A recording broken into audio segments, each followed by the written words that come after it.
India in 11 years growth సిరీస్లోని part 4లో మనం ఈరోజు ఇంకొన్ని విషయాలు తెలుసుకుందాం.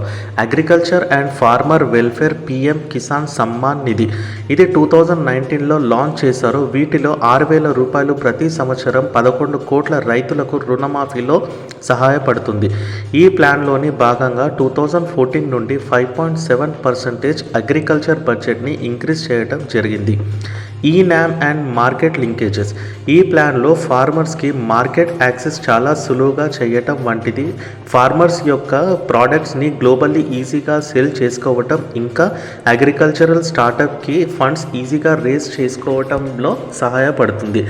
MSP and export support Kharif పంట మినిమం ప్రైస్ని ఇంక్రీజ్ చేయటం, ఆనియన్స్ ఇంకా బాస్మతి రైస్ మినిమం ఎక్స్పోర్ట్స్ ప్రైస్ని రిమూవ్ చేయటం వంటివి ఈ ప్లాన్లోని భాగంగా మేజర్ ఎయిమ్. ఫార్మర్స్కి ఇన్కమ్ని బూస్ట్ చేయటం. డిజిటల్ ట్రాన్స్ఫర్మేషన్ డిజిటల్ ఇండియా ఇది ఒక డిజిటల్ రెవల్యూషన్. 2022లో ఇండియాలో 46% global real time digital payments జరిగాయి. 2020లో 25 బిలియన్ యూపీఐ ట్రాన్సాక్షన్స్ జరగడంతో ఇండియాని వరల్డ్లోని లార్జెస్ట్ డిజిటల్ పేమెంట్స్ ఈకోసిస్టమ్గా నిలిపింది.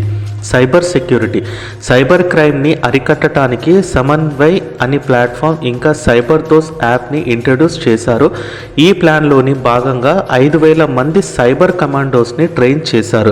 మిగతా విషయాలు మనం పార్ట్ 6లో తెలుసుకుందాం. వీడియోని లైక్ అండ్ షేర్ చేయండి. పార్ట్ 6 అండ్ ఇలాంటి ఇంట్రెస్టింగ్ టాపిక్స్ కోసం ఛానల్ని సబ్స్క్రైబ్ చేసుకోండి.